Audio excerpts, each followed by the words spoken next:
ब्रह्मा गुरुर्विष्णु गुरुर्देवो महेश्वरा गुरुर्साक्षात् परं ब्रह्म तस्मै श्री गुरुवे नमः।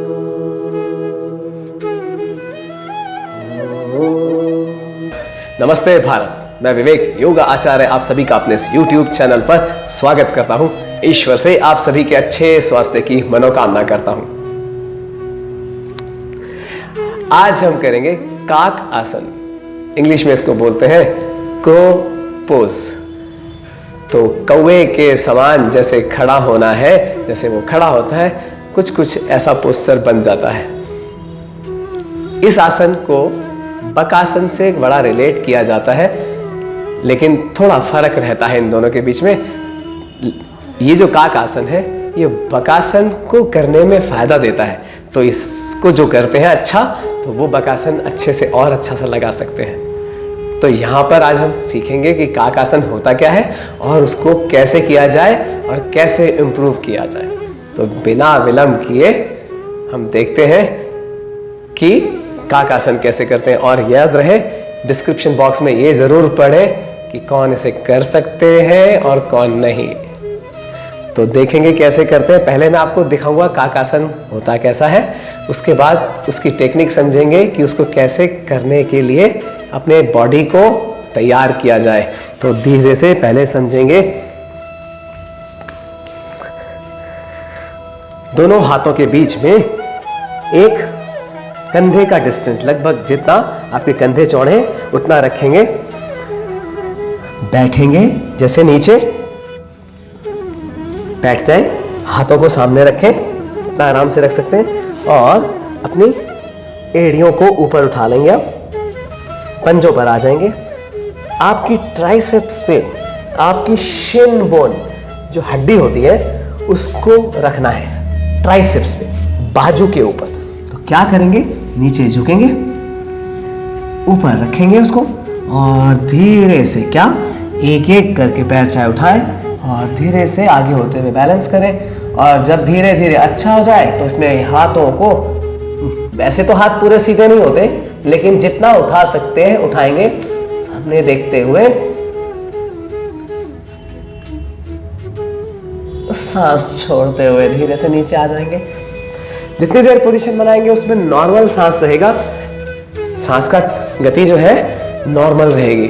तो ये एक बैलेंस करने का अच्छा सा आसन है। तो इसको देखें कैसे इंप्रूव करना है और कैसे हम इसको अचीव कर सकते हैं।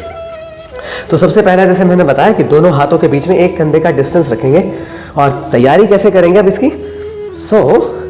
पहले हमें अपनी ट्राइसेप्स पे शिन बोन रखनी है। तो कैसे शुरुआत करेंगे, जब शिन बोन रखेंगे एक एक पैर की प्रैक्टिस करनी पड़ेगी। तो पहला काम तो ये कि हम जैसे मलासन में बैठ जाए, फिर हाथ रखें सामने, लगभग 6-7 इंच दूर रहेगा हाथ, जितना आराम से कंफर्टेबल आप रख सकते हैं। जैसे हाथ यहाँ रखे हुए, आपके कंधे के पास घुटने आए हुए और आपने हाथ सामने फैला लिया, इतना हाथ सबसे अच्छा आइडिया है लगाना, तो इतना आगे हो जाए। अब धीरे से क्या करेंगे, हम अपने एल्बोस को बाहर निकालेंगे और ऐसा फ्रेम बनाएंगे, देखें जिस, ताकि हम इसके ऊपर अपनी शिन बोन, अपने पैर की हड्डी को ऐसे टिका सकें। तो कोशिश करेंगे, नीचे झुक जाएंगे। नीचे झुकने के बाद पैर रखने में आसानी होगी। तो एक पैर रखा और धीरे से उस पर वजन, हाथ के ऊपर पैर का वजन छोड़ना है, ताकि क्या होता है, नहीं तो पता चलता है पहले हम पैर रखते हैं और फिसल जाता है, पैर रखते हैं और फिसलता रहता है। तो पैर ना फिसले उसके लिए क्या करना है, पहले तो अच्छे से प्लेटफॉर्म की तरह से इसको बनाना है। और अब भले ही चाहे टेढ़ा होके इसके ऊपर पैर रखें, भले ही सारा वेट इधर डाल दिया हमने अपनी दूसरे हाथ की तरफ और उसको पैर को रखा और धीरे धीरे उस पर वेट ढीला छोड़ना है, अपने वजन को ढीला छोड़ना है हाथ के ऊपर, पैर का वजन, और कंट्रोल करना है कि वो फिसले नहीं। कुछ दिन प्रैक्टिस करेंगे ऐसे ही। दूसरे पैर से थोड़ा सा साइड होंगे, पैर मोड़ेंगे और ऊपर रखेंगे दिस, और रखने के बाद पैर जमीन से ऊपर उठाएंगे एक, और सारा वजन हाथ के ऊपर स्टे करेगा। तो पहला काम है कि हमें हाथ के ऊपर पैर को स्टे करना सिखाना है।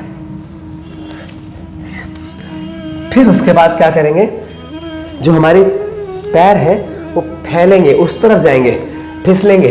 तो आपने क्या करना है, अपने इनर थाई को अंदर की तरफ पुल करना है। धीरे धीरे इस प्रैक्टिस के बाद इनर थाई को पुल करेंगे। और कब करेंगे, जब हम धीरे से दोनों पैर रखना शुरू कर चुके हैं। तो हमारा ये पैर भी आ गया नीचे झुकने के बाद, और इधर से दूसरा पैर भी आ गया। सामने से दिखा देता हूं क्या हुआ है। ये पोजीशन है हमारी, हमने ऐसे फ्रेम बना रखा है और हमारा एक पैर ऊपर आ गया। यहाँ पे हम हील के ऊपर आए, सॉरी टो के ऊपर आए और हील ऊपर उठा रखी है और ऊपर रखा, दूसरा भी रखा।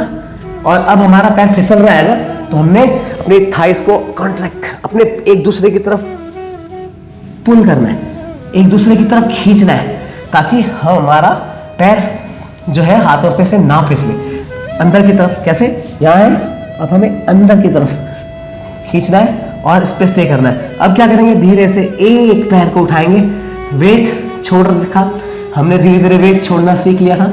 अब लेकिन क्या करेंगे, अब हम साइड से दिखाते हैं कि आपने वेट को शिफ्ट कैसे करना है। तो इसके लिए आपकी रिस्ट को जरूरत होगी। तो वार्म अप में कम से कम थोड़ा सा रिस्ट की एक्सरसाइज जरूर करें। और वो कैसे होगी कि हम आगे पुश, जैसे पुशअप में खड़े होते हैं तो एक तो शोल्डर के ऊपर हम खड़े होते हैं सीधा, और अगर हम थोड़ा सा आगे की तरफ जाएं तो हमारे रिस्ट में काफ़ी स्ट्रांग महसूस होएगा। धीरे धीरे हमारे रिस्ट जो है मजबूत हो जाएंगे, तो हम हाथ पर अपना वेट ले पाएंगे अच्छे से। और बैलेंस करने के लिए हमें ये रिस्ट का मजबूत होना बड़ा ज़रूरी है। तो ध्यान से देखेंगे। तो अब साइड से दिखा रहा हूँ, जैसे हम आगे से देखा था वही मिलेंगे, पंजों के ऊपर आ जाएंगे, हाथ के ऊपर पैरों को स्टे करेंगे। और क्या करने वाले, ऐसे पैर नहीं उठेंगे, थोड़ा सा आगे जाएंगे, चिन को नीचे नहीं करना, सामने सामने देखते हुए आगे जाएंगे। जैसे ही आप आगे जाएंगे आपको समझ में आएगा कि आपका एक पैर आराम से लिफ्ट हो सकता है और आपका वेट थोड़ा शिफ्ट हो गया। अब अपनी थाइस को आपने अपनी तरफ खींच रखा है, एक दूसरे की तरफ, इनर थाइस को एक दूसरे की तरफ खींच रखा है, और आप एक पैर उठा के पूरा वेट हाथ के ऊपर आ चुका है, ले रहे हैं। इसी तरह से लेफ्ट से राइट से बार बार कुछ दिन प्रैक्टिस करेंगे तो आप पाएंगे, जैसे आप चिन को सामने देखते हुए आगे मुंह बढ़ाते हैं तो आपके एक एक करके दोनों पैर ऊपर उठ गए। और वो कैसे उठेंगे, ध्यान से देख लें। ये पोजीशन है, यहाँ पे हमने आए, आगे झुके, और जब लगता है कि अब क्या करना है, अब धीरे धीरे सामने देखते हुए चिन को आगे की तरफ पुश करना है, पैर उठाना है, और थोड़ा सा और आगे करेंगे तो आप पाएंगे आपका दूसरा पैर भी उठ गया। ये बन गया क्रो पोज, काक आसन। यहां पहुंचने के बाद जितना आप प्रैक्टिस करेंगे उतने हाथ मजबूत होंगे, बॉडी का कंट्रोल हाथों के ऊपर ज़्यादा हम स्टे कर पाएंगे, ये बढ़ने लगेगा। तो फिर क्या करना है, सिर्फ आपने हाथों को धीरे धीरे खोलना है। ये पुलिंग जो है, हम जो इनर थाई को एक दूसरे की तरफ खींच रहे थे, वो पुलिंग बना के रखेंगे और धीरे धीरे हाथों को खोलेंगे। पूरे हाथ सीधे नहीं होते, इसमें हल्के से मुड़े रह जाएंगे, आखिरी में पूरे सीधे नहीं होंगे। लेकिन आपका जो मेन पर्पस है क्रो पोज, वो बहुत खूबसूरत बन सकता है और बन जाएगा। तो आपने पहले रखा, फिर धीरे से चिन को सामने रखते हुए आगे बढ़े, पैर उठाया, दूसरा पैर उठाया, अब ये पोजीशन आ गई।